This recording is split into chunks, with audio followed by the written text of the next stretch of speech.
کہہ رہا ہے، لیکن کہہ رہا ہے مسیلمہ رسول اللہ کی جانب سے. سمجھ آئی؟ تو ہم نے اسی طرح اسود انسی کا بھی معاملہ تھا، وہ بھی اپنے، اور آج بھی حضور صلی اللہ علیہ وسلم کو مختلف فرقے ہیں جو کیا کہتے ہیں، رسول اللہ تو مانتے ہیں لیکن خاتم النبیین نہیں مانتے. یہ ہمارا اس رسالت کا عقیدہ مکمل نہیں ہوتا.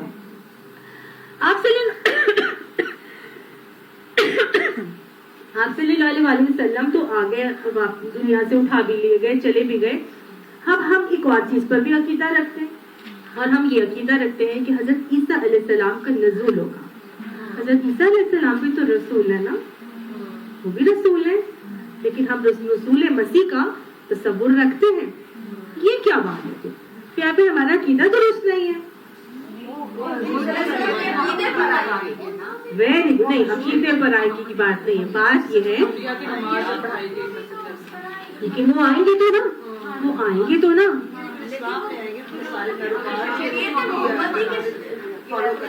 تو پھر حضور صلی اللہ علیہ وسلم تو آخری نبی نہ ہوئے؟ Very good. ان کا آنسر بالکل ٹھیک ہے، کیونکہ حضرت عیسیٰ علیہ السلام کو اللہ سبحانہ تعالیٰ نے رافعوں کا اٹھا لیا تھا زندہ. ان کو موت نہیں آئی، ابھی طبعی موت جس کو ہم کہتے ہیں وہ ان کو نہیں آئی. دنیا سے کوئی شخص بھی ایسے نہیں جا سکتا. تو حضرت عیسیٰ علیہ السلام کو ابھی طبعی موت نہیں آئی ہے، وہ آنے کے لیے ان کو واپس لایا جائے گا. وہ اپنی اسی زندگی کی مقررہ مدت کو مکمل کرنے آئیں گے جو اللہ نے ان کے لیے رکھی ہے.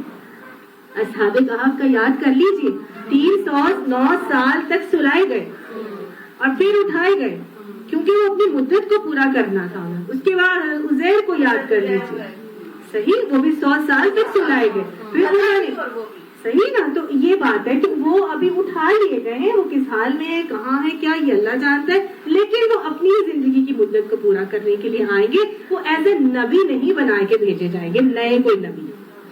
سمجھ آ گئی؟ تو اس لیے یہ ہمارا ختم نبوت کا عقیدہ درست ہے کہ آپ صلی اللہ علیہ وسلم خاتم النبیین بھی ہیں. ٹھیک ہے؟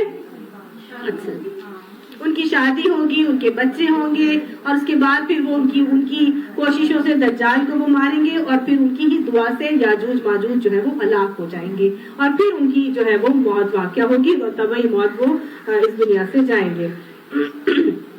تو گویا اس عقیدے کی نفی نہیں ہے اگر ہم کرتے ہیں. آپ صلی اللہ علیہ وسلم، ابھی ہم امام مہدی کی بات نہیں کریں گے کیونکہ ہم بہت ڈیٹیل سے کر چکے ہیں.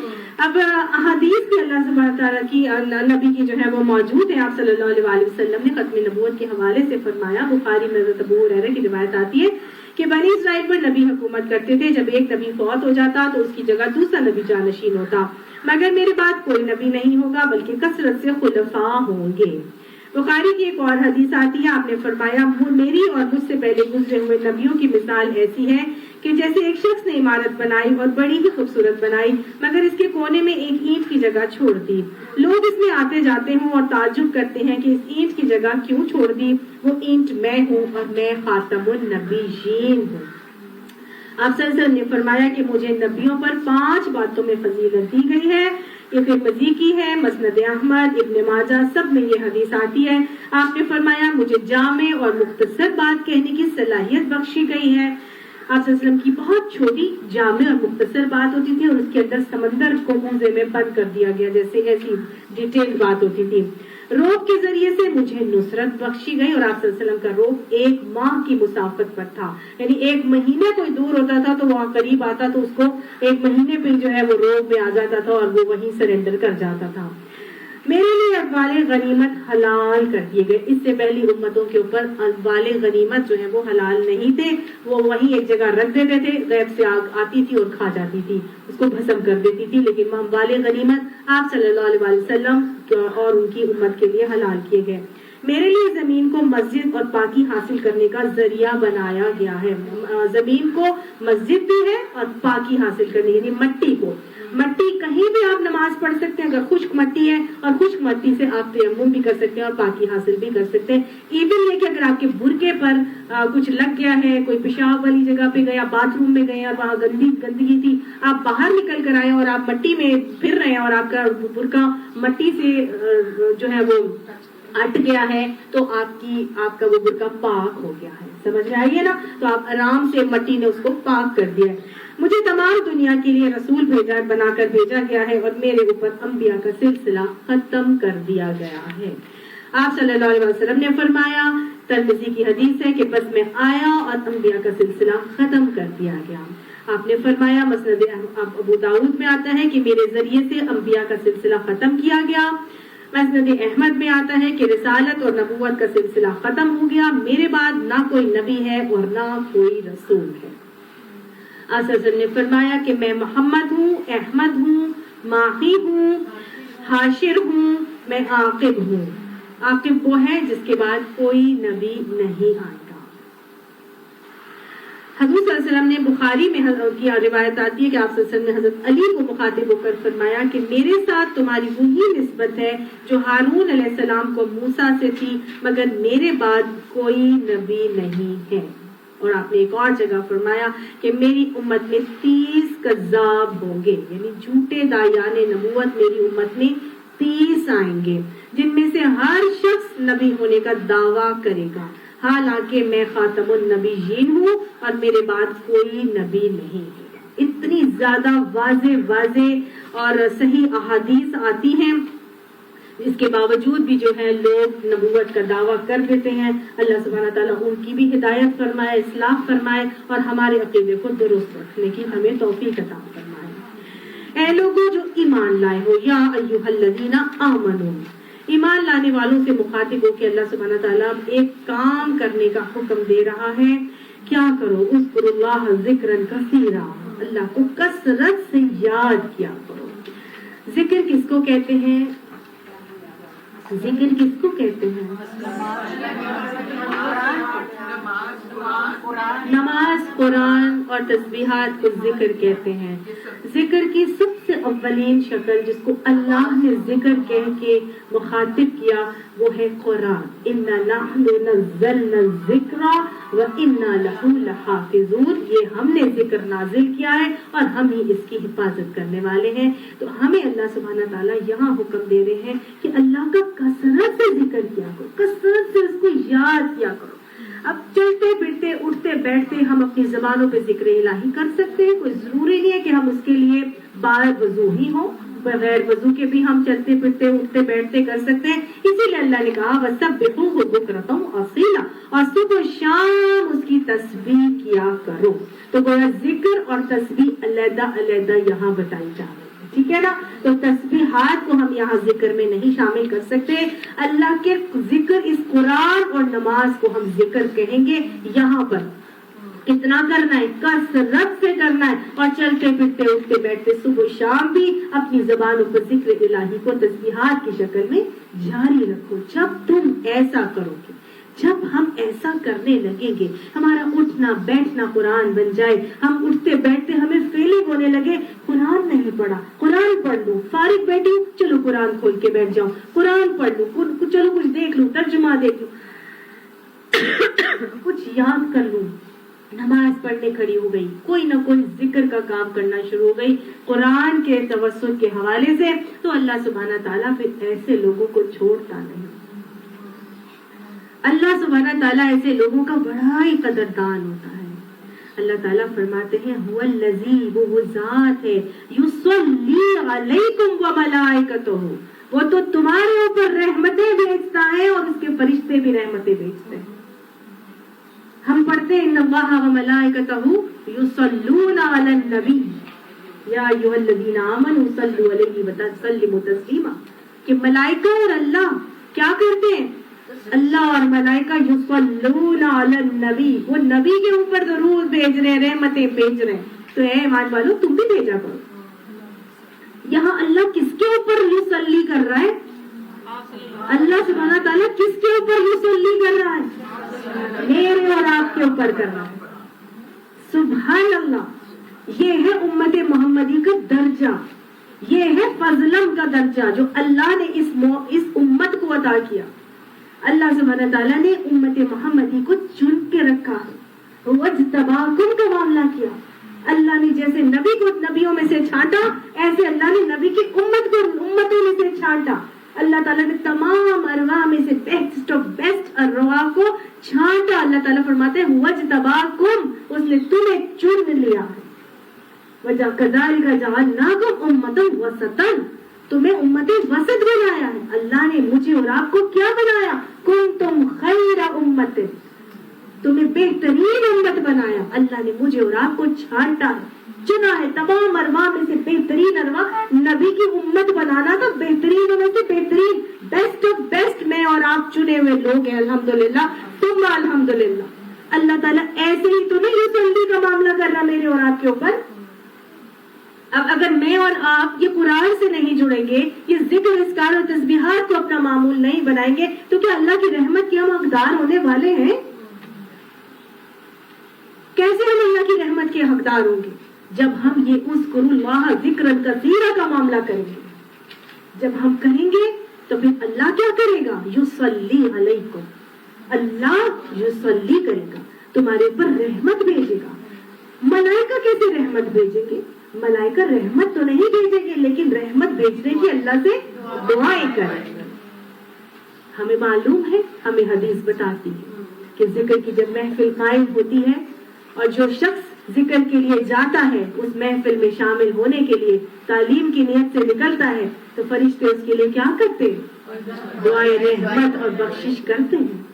جتنی دیر وہ بیٹھے رہتے ہیں ذکر کی محفل میں، فرشتے سایہ فکن رہتے ہیں، اور بیٹھنے والوں کے لیے کیا کرتے ہیں؟ دعائیں رحمت اور بخشش ہی تو کرتے ہیں. تو یہ فرشتوں کی رحمت اور بخشش کی دعائیں مجھے اور آپ کو ملتی ہیں. یہ آیت اس بات کا ثبوت ہے. اللہ ہمیں ان کا حقدار بناتے ہیں، اللہ ہماری اولادوں کو بھی اس کا حقدار بناتے ہیں. وہ رحمت کی دعائیں کیوں کرتے ہیں؟ اللہ رحمتیں کیوں پھر بھیجتا ہے ایسے لوگوں کے اوپر جو قرآن کے ساتھ جڑ جاتے ہیں، جو ذکر اللہ کرتے ہیں، جو تسبیحات سے ہم وقت اپنی زبانوں کو معطر رکھتے ہیں. اس لیے کرتے ہیں لِيُخْرِجَكُم مِّنَ الظُّلُمَاتِ إِلَى النُّورِ، تاکہ وہ تمہیں اندھیروں سے نکال کے روشنی کی طرف لے. یہ ہماری زندگیوں کے جو اندھیرے ہیں نا، یہ جو ہماری ٹینشنیں ہیں، یہ گمراہیاں ہیں، یہ بدعتیں ہیں، یہ ظلم و زیادتیاں ہیں، یہ پریشانیاں ہیں، یہ انزائٹیز ہیں، یہ ڈپریشنز ہیں، یہ سب کیا ہیں؟ یہ اندھیرے ہیں. ہم ان میں بھٹک رہے ہیں. اللہ تعالیٰ کہتے ہیں قرآن پڑھو، قرآن کے ساتھ جڑ جاؤ، کثرت سے ذکر الہی کرنا شروع ہو جاؤ، پھر ایسی میری رحمتیں آئیں گی کہ تم ظلمات سے نکل کے کہاں آ جاؤ گے؟ الی النور.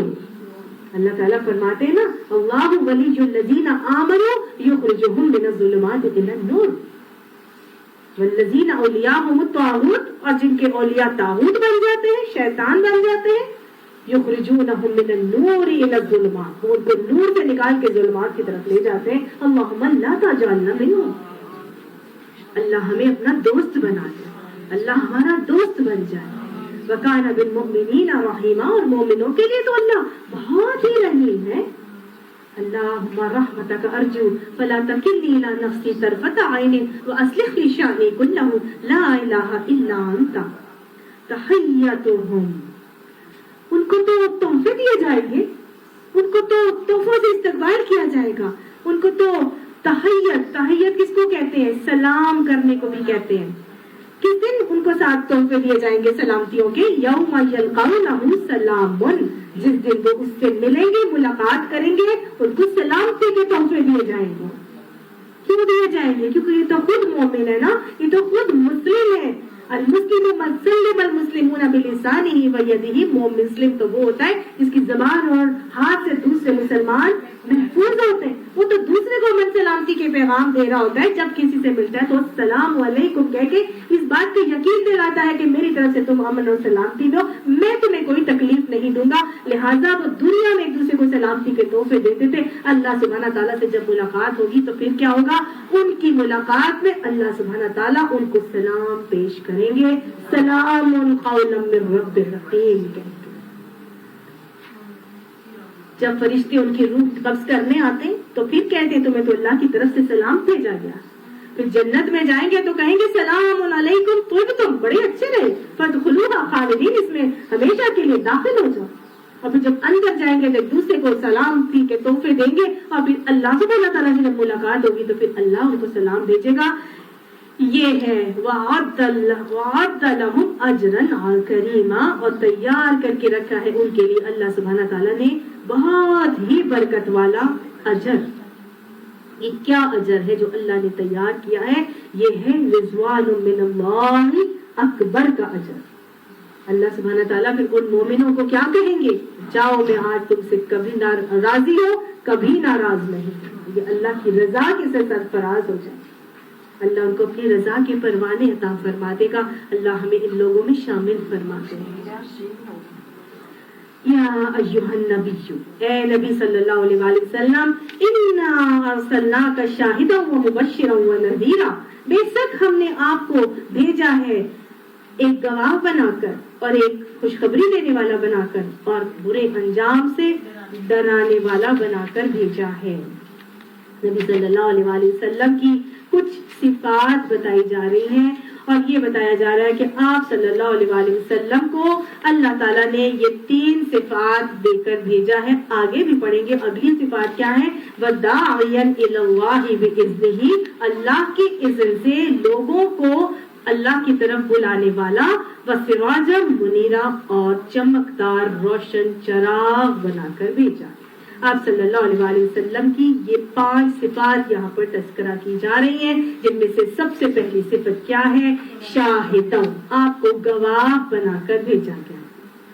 کس چیز کی گواہی دینی ہے آپ صلی اللہ علیہ وآلہ وسلم نے؟ سب سے پہلے تو اللہ کے نبی نے گواہ بنا کے کیسے بھیجے گئے کہ اللہ کے نبی نے گواہیاں دی مختلف کائنات میں بکھری ہوئی نشانیاں کی. اللہ سبحانہ تعالیٰ نے لوگوں کو توحید کی طرف لانے کے لیے مختلف نشانیوں کو دکھایا اور پھر ساتھ ساتھ اللہ نے عین الیقین کے لیے ان کو معراج کی سیر کرائی اور ان کو عینی گواہ بنایا ان چیزوں کا جو حقیقتاً ہونا ہی ہونا ہے. تو جو گویا قولی طور پر آپ صلی اللہ علیہ وآلہ وسلم کو مختلف باتوں کا گواہ بنا کے اللہ تعالیٰ نے بھیجا. اس کے بعد عملی طور پہ گواہ بنا کے اللہ نے بھیجا کہ جو کہتے تھے وہ کر کے دکھاتے تھے، عمل سے ثابت کر کے دکھاتے تھے. تو اللہ کے نبی نے عملی گواہی بھی ہر کام کی کر کے دکھائی کہ جو میں کہہ رہا ہوں آپ صلی اللہ علیہ وسلم کانا خلقہ القرآن، آپ کے اخلاق ہو قرآن پہ. یہ نہیں تھا کہ لما تقولون ما لا تفعلون، کہتے کچھ اور کرتے کچھ اور، یعنی وہ ویسے کیوں کہتے جو کرتے نہیں ہو. نبی صلی اللہ علیہ وسلم کا ایسا معاملہ ہرگز بھی نہیں تھا. آپ صلی اللہ علیہ وسلم اپنے ہر عمل کے گواہ تھے اور جو کہتے تھے اپنے عمل سے گواہی دینے والے تھے. اس کے بعد تیسری گواہی آپ صلی اللہ علیہ وآلہ وسلم کی ہے اخروی گواہی، جو آپ صلی اللہ علیہ وآلہ وسلم آخرت میں گواہ بنائے جائیں گے. آپ صلی اللہ علیہ وسلم نے آخرت میں بھی گواہی دینی ہے مختلف امتوں کے اوپر بھی اور اپنی امت کے اوپر بھی گواہ بنا کر لائے جائیں گے اور کھڑے کیے جائیں گے. جب آپ صلی اللہ علیہ وسلم اپنی امت کے اوپر گواہ بنا کر کھڑے کیے جائیں گے تو ہم پڑھ کے آ چکے ہیں. جب اپنی امت کے اوپر آئیں گے تو آپ صلی اللہ علیہ وآلہ وسلم فرمائیں گے قال الرسول، رسول کہے گا یا رب ان قومی، اے میرے رب بے شک میری قوم نے اتخذوا هذا القرآن مہجورا، اس قرآن کو چھوڑ دیا تھا. اللہم لا تجعلنا منهم. اللہ نبی صلی اللہ علیہ وسلم کی یہ گواہی کم سے کم ہمارے حق میں، ہماری اولادوں کے حق میں نہ ہونے پائے. اس کے بعد اللہ تعالیٰ نے فرمایا وَكَذَلِكَ جَعَلْنَاكُمْ أُمَّةً وَسَطًا، اور اسی طرح ہم نے تمہیں امت وسط بنایا ہے لِتَكُونُوا شُهَدَاءَ عَلَى النَّاسِ، تاکہ تم لوگوں کے اوپر گواہ ہو جاؤ، اور وَيَكُونَ الرَّسُولُ عَلَيْكُمْ شَهِيدًا، اور رسول تمہارے اوپر گواہ ہو جائے. ہم لوگوں کے اوپر گواہ ہو جائے اور رسول ہمارے اوپر گواہ ہو جائے. یہ کیسے ہوگا؟ یہ ایسے ہوگا کہ جب حضرت نوح علیہ السلام کی قوم سے اللہ سبحانہ تعالیٰ پوچھیں گے کہ تم نے اپنی قوم کو میرا پیغام پہنچا دیا تھا، تو حضرت نوح علیہ السلام فرمائیں گے کہ ہاں پہنچا دیا تھا، لیکن ان کی قوم مکر جائے گی اور کہے گی کہ نہیں، ہماری طرف تو کوئی پیغام نہیں انہوں نے پہنچایا. تو اللہ تعالیٰ حضرت نوح علیہ السلام کی قوم کہیں گے اچھا تو پھر کوئی گواہ پیش کرو اپنی صفائی میں. تم اگر کہہ رہے ہو کہ اس نے تمہاری طرف پیغام نہیں پہنچایا تو گواہ نہیں کراؤ. تو اب گواہی دینے کے لیے حضرت نوح علیہ السلام کہیں گے کہ میں نے تو پہنچا دیا، تو نوح علیہ السلام کو اللہ تعالیٰ کہیں گے کہ گواہ لے کے آؤ، تم نے کیسے پہنچایا؟ تمہاری قوم تو کہہ رہی ہے کہ نہیں پہنچایا۔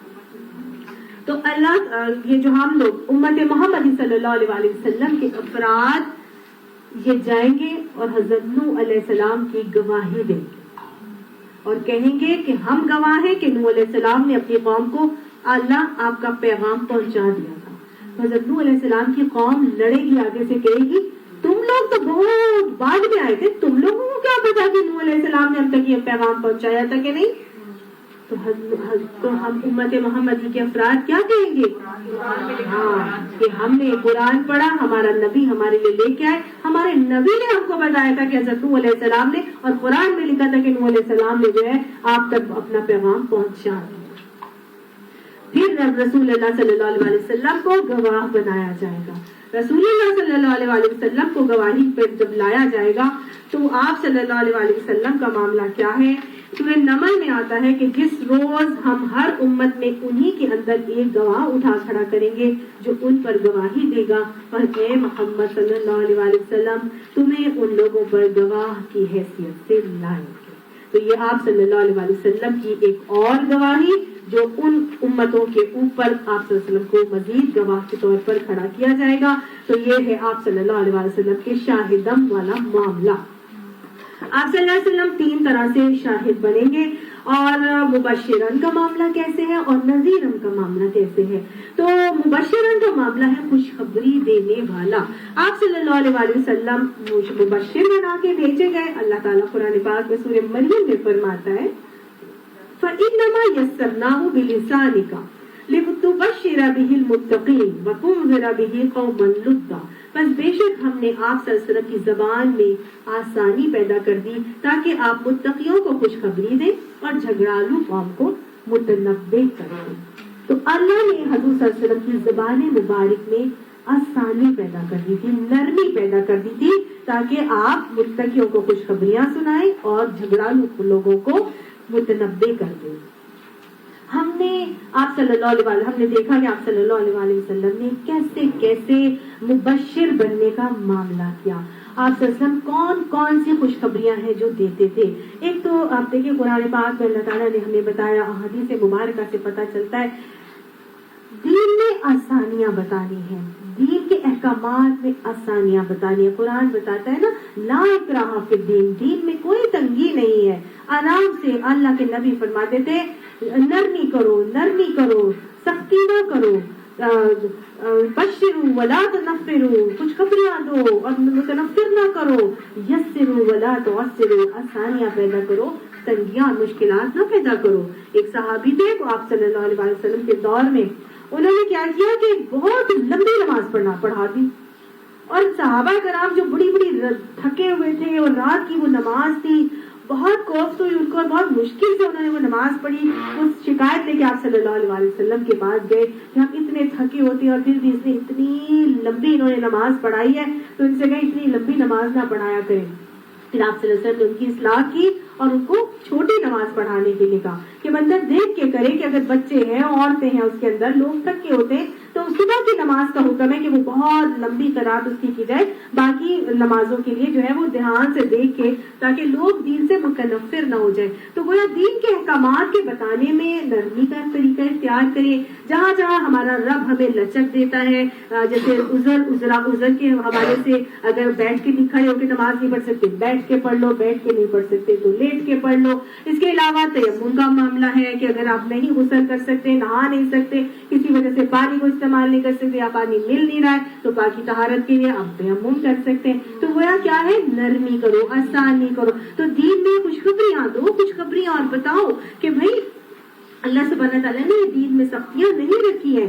پھر مومنوں کو خوشخبریاں دو کہ انما بشر المؤمنین بان لہم ان اللہ فضلا کبیرا، کہ اللہ سبحانہ تعالیٰ نے مومنوں کے لیے تو بہت بڑا بڑا اجر تیار کر کے رکھا ہے، اور ہم دیکھتے ہیں کہ اللہ تعالیٰ کے نبی کے ساتھ ایک معاملہ ہوا کہ خیبر کے معاملے موقع پر آپ صلی اللہ علیہ وسلم ایک خیمے میں تشریف فرما تھے کہ وہاں سے ایک چرواہا گزر رہا تھا، بہت ہی کالا رنگ تھا اس کا، اور اس کا نام بھی جو ہے نا اسود رائی رکھ دیا، اسود کالا رائی چرواہا۔ تو اس کا اسود رائی جو ہے وہ وہاں سے گزر رہا تھا، تو اس نے کہا یار دیکھو تو صحیح کون لوگ ہیں، ذرا ان کے جا کے ذرا میں ملوں ان کے لیڈر سے، سربراہان لشکر کے پاس جاؤں۔ پوچھتے پوچھتے گئے تو آپ سر کے خیمے تک پہنچے تو سیدھا خیمے کے اندر چلے گئے، رسول اللہ صلی اللہ علیہ وسلم آگے بیٹھے تھے۔ بڑا حیران ہوئے کہ یہ کیسا لیڈر ہے کہ نہ کوئی پروٹوکول، نہ کوئی کھڑا ہے، نہ کوئی چوکیداری، نہ کچھ، تو یہ کس قسم کا انسان ہے۔ خیر آپ صلی اللہ علیہ وسلم کے پاس گئے، جا کے دین کے بارے میں بات کی، اور پھر آپ صلی اللہ علیہ وسلم سے اس نے پوچھا کہ آپ یہ بتائیں کہ اگر میں اسلام قبول کر لوں تو پھر اللہ میرے ساتھ کیا کرے گا؟ تو آپ صلی اللہ علیہ وسلم نے اس کو اتنا خوبصورت جواب دیا۔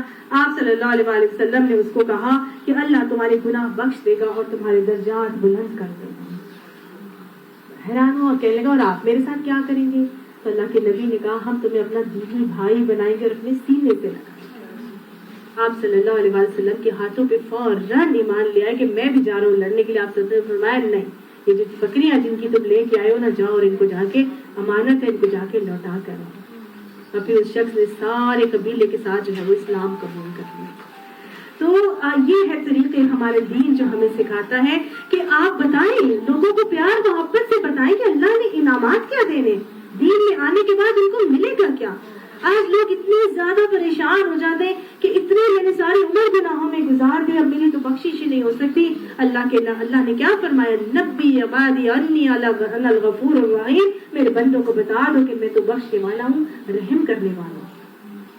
اللہ فرماتا ہے اے ابن آدم تو نے مجھ سے امید ہی نہ کی، اگر تو آسمان بھر کر بھی گناہ لے کر آتا، زمین آسمان بھر کر بھی گناہ لے کر آتا اور مجھ سے ایک دفعہ بخشش طلب کرتا تو میں بخش دیتا، مجھے کائنات میں کوئی کمی نہیں ہے۔ اللہ تعالیٰ بخش دیتا، جتنے مرضی گناہ لے کر آ جائیں اللہ تعالیٰ بخش دیتا ہے۔ اللہ تعالیٰ فرماتا ہے لا تقنطوا من رحمت اللہ، اللہ کی رحمت سے مایوس اور نا امید مت ہو، ان اللہ یغفر الذنوب جميعا، اللہ سارے گناہ معاف کر دے گا، بخش دے گا۔ کرنا کیا ہے، انیبوا الی ربکم واسلموا لہ، اللہ کی طرف پلٹ کے تو آؤ اور اللہ کی فرما برداری اختیار تو کر کے دیکھو، صرف یہی کرنے کا کام۔ اللہ فرماتا ہے مت نا امیدو، مت جو ہے وہ ہمت ہار کے بیٹھو، میری طرف آ جاؤ، میں تو بیٹھا ہوں۔ اللہ تعالیٰ زمین آسمان سجا دینے کا حکم دیتے ہیں فرشتوں کو، جب اللہ کا بندہ اللہ کی طرف پلٹ کر آتا ہے، اللہ تعالیٰ اپنے آنے والے سے ایسے خوش ہوتا ہے۔ اللہ تعالیٰ فرماتے ہیں کہ جس کو یہ یقین ہو گیا کہ میں بخشنے پر قادر ہوں، میں اس کو بخش دوں گا۔ یقین ہونا ضروری ہے، ہمارا یقین ہی نہیں ہے اللہ تعالیٰ کے اوپر کہ اللہ واقعی ہمارے گناہوں کو بخش دے گا۔ تو اللہ تعالیٰ ہمارے لیے یہاں پر اتنی باتیں ہمیں سمجھاتا ہے، انعامات بتاؤ، دین کو اپنانے سے تمہارا بھلا ہی ہونا ہے، فائدہ ہی ہونا ہے، کسی کا کوئی نقصان نہیں ہونا اور کسی کا کوئی جانا نہیں، کچھ نہیں جانا۔ تم دین کو جب اپنا کے دیکھو گے، ان تنصروا اللہ ینصرکم، اگر تم اللہ کی مدد کرو گے تو اللہ تمہاری مدد کرے گا، تمہاری دنیا بھی بنا دے گا، تمہاری آخرت بھی بنا دے گا، تمہیں دنیا کی نعمتیں بھی نواز دے گا۔ لئن شکرتم لازیدنکم، شکر کر کے تو دیکھو، اللہ دنیا بھی دے گا، آخرت بھی دے گا، سب کچھ عطا فرمائے گا۔ یہ ہے بشرو کا معاملہ کہ ہم نے لوگوں کو دین کی طرف خوشخبریاں سنا کے لانا۔ اللہ تعالیٰ بیٹھا ہے، آ کے تو دیکھو، پلٹ کے تو اللہ تعالیٰ کی طرف اور کہنا۔ اللہ تعالیٰ نے یہی طریقہ مجھے اور آپ کو بھی سکھایا، اپنی آپ صلی اللہ علیہ وسلم کی تو ہم صفات میں سے یہ پڑھ رہے ہیں، لیکن اللہ نے یہ مجھے اور آپ کو بھی طریقہ ایسے ہی سکھایا، پڑھ کے آ چکے ہیں۔ وَلْتَكُن مِنْكُمْ أُمَّةٌ، تمہارے اندر سے ایک گروہ ایسا ہونا چاہیے، يَدْعُونَ إِلَى الْخَيْرِ، جو لوگوں کو بھلائی کی طرف بلائے، اور بلائے گا کیسے، تَأْمُرُونَ بِالْمَعْرُوفِ وَتَنْهَوْنَ عَنِ الْمُنكَرِ وَتُؤْمِنُونَ بِاللَّهِ، تم نے کرنا کیا، تم تو اللہ پر ایمان رکھتے ہو، تو تم کیا کرو گے، ایک جماعت بن جاؤ، اور جماعت بننے کے بعد معروف کا حکم دو اور منکر سے منع کرو۔ پہلا حکم کیا ہے، معروف کا، نیکیاں بتاؤ، یہ کرو، آؤ تو صحیح، آؤ تو صحیح، کرو تو صحیح، سیکھو تو صحیح، سمجھو تو صحیح، اللہ سب کچھ معاف کر دے گا، کچھ بھی نہیں ہوگا، کچھ بھی نہیں ہوگا، آؤ تو صحیح۔ پھر جب کرنے لگ جائیں گے، دین کے اندر ڈوبنا شروع ہوں گے، تو پھر خود بخود دل میں خود ہی منکرات سے تو اللہ نے نفرت ڈالی ہے، خود بخود ہٹتے بھی جائیں گے، اور انشاءاللہ پھر وہ امر بالمعروف اور نہی عن المنکر کے حوالے سے اصلاح کا معاملہ خود بخود ہوتا ہی چلا جائے گا۔ اللہ سبحانہ تعالیٰ ہمیں بھی ان صفات سے متصف کر کے اپنی دعوت میں یہ انداز اپنانے کی توفیق عطا فرمائے۔ وَدَاعِيًا إِلَّا اللَّهِ بِإِذْنِهِ، اور اللہ کے اذن سے اللہ کی طرف پکارا کرو، داعی بنا کے بھیجا نبی صلی اللہ علیہ وسلم کو۔ اس کا کیا مطلب ہے کہ کوئی دعوت اللہ کی طرف اللہ کے اذن کے بغیر نہیں دے سکتا۔ سمجھ آئی؟ اگر میں چاہوں کہ میں دعوت دینا شروع ہو جاؤں تو اللہ کا اذن ہوگا تو ہم دعوت دے سکتے، اللہ کا اذن نہیں ہے تو ہم دعوت نہیں دے سکتے۔ ہم لاکھ ایک جگہ کوشش کر لیں، اگر اللہ کا اذن نہیں ہے تو وہاں پہ کچھ بھی نہیں ہوگا۔ میں اپنی آپ کو بات بتا رہی، 2 سال میں بیٹھی رہی کہ مجھے کوئی جگہ مل جائے کہ میں قرآن شروع کر دوں، 2 سال تڑپ کے انتظار کیا۔ یہ اللہ کا جب حکم ہوتا ہے تبھی آپ کو وہ جگہ پرووائڈ کی جاتی ہے۔ آپ دعوت بھی اپنی مرضی سے نہیں دے سکتے۔ میں جب حج کرنے گئی، اپنا آپ کو واقعہ سناتی ہوں، تو اللہ تعالیٰ نے بڑی توفیق دی۔ جب میں سوچ کے نہیں گئی تھی کہ میں وہاں پر تبلیغ کا کوئی کام کروں گی، اللہ تعالیٰ نے وہاں پہ کام لیا الحمدللہ۔ مینا کے میدان میں بھی لیا، عرفات کے میدان میں بھی لیا۔ اللہ تعالیٰ نے دعوت تبلیغ کا کام مجھ سے اپنے گھر میں لیا، اپنے شہر میں لیا، سبحان اللہ، اپنے مسجد نبوی میں لیا۔ بہت خوش آئی، بہت سیٹسفائیڈ آئی۔ اور اس کے بعد 1 سال بعد میں پھر اپنے بچوں کو لے کے عمرے کے لیے گئی، تو میں بڑی پریپریشن کے ساتھ گئی، اپنا بڑا تیاری کر کے گئی کہ میں نے وہاں پہ ایسے دینا ہے، یہ کرنا ہے، وہ کرنا ہے، اور مجھے وہاں پہ لوگ ہی نہیں ملے۔ مجھے وہاں پر میں جہاں چاہتی، میں جہاں کوشش کرتی، مجھے لوگ ہی نہیں ملتے، پاکستانی بھی نہیں تھے۔ میں کس سے بات کرتی، میں کس کو بتاتی؟ حج میں تو پورے گروپس ہوتے ہیں آپ جہاں اسٹے کرتے ہیں وہاں آپ کے پاس آٹومیٹکلی اللہ تعالیٰ کی طرف سے ہوتے ہیں۔ پھر ایک خیمے میں جا کے مینا کے جب ہمارا اسٹے ہوتا ہے تو ایک خیمے میں جا کے دین کو الحمدللہ اللہ نے کروایا۔ بڑے بول نہیں بول رہی، چھوٹا بول رہی کہ جب چاہا کہ میں کر لوں، بڑی پریپریشن سے گئی، اللہ کا اذن نہیں تھا تو میں نہیں کر سکی۔ اس کے بعد بہت تڑپ کے دعائیں مانگی، بہت تڑپ کے مانگی، پھر اللہ تعالیٰ لے کر گیا اور مسجد نبوی میں اللہ سبحانہ تعالیٰ نے درس کی محفلیں کرائی۔ الحمدللہ، یہ اللہ کے اذن سے ہوتا ہے، ہماری اذن سے، ہماری مرضی سے نہیں ہوتا۔ مانگنا تڑپنا ضروری ہے۔ اللہ سبحانہ تعالیٰ، میں جب بڑے پھلے کام بن کے گئی تھی نا تو کچھ نہیں ہوا تھا، اور جب بڑی تڑپ کے مانگا تو اللہ تعالیٰ نے کروایا۔ سمجھ آئی؟ یہ ہوتا کیسے ہے؟ اللہ کے اذن۔ تو جو چاہتا ہے دین کی دعوت کا کام کرے، داعی بنے، وہ کیسے کرے گا؟ اللہ کے اذن سے کرے گا۔ جو بول کے نہیں کر سکتا وہ اپنا گھر پیش کر دے، وہ اپنا پیسہ پیش کر دے، اپنی سواری پیش کر دے، اپنی کوئی بھی صلاحیت پیش کر دے، اپنا کوئی بھی نعمت اپنے رزق کے حوالے سے پیش کر دے۔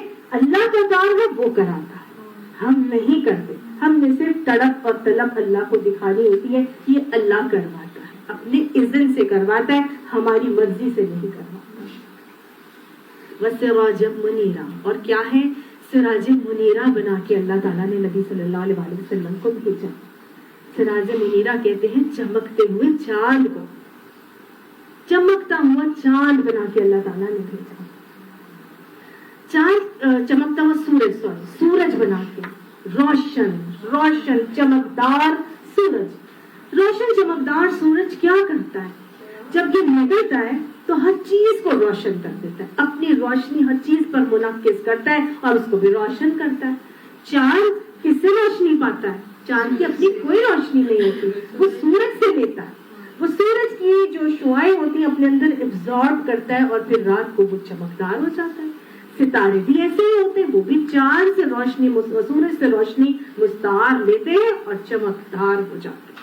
تو گویا آپ صلی اللہ علیہ وسلم کو جو اللہ سبحانہ تعالیٰ نے سراجم منیرہ بنا کے بھیجا، وہ ایسا چمکدار سورج کہ جب یہ وحی الہی کی کلے نزلا بہ الروح الامین علی قلبک، جب رسول اللہ صلی اللہ علیہ وسلم کے قلب مبارک پہ جبرائیل علیہ السلام اس وحی کو نزول کرتے تو آپ صلی اللہ علیہ وسلم کو یہ قرآن یاد ہو جاتا، دل میں جذب ہو جاتا.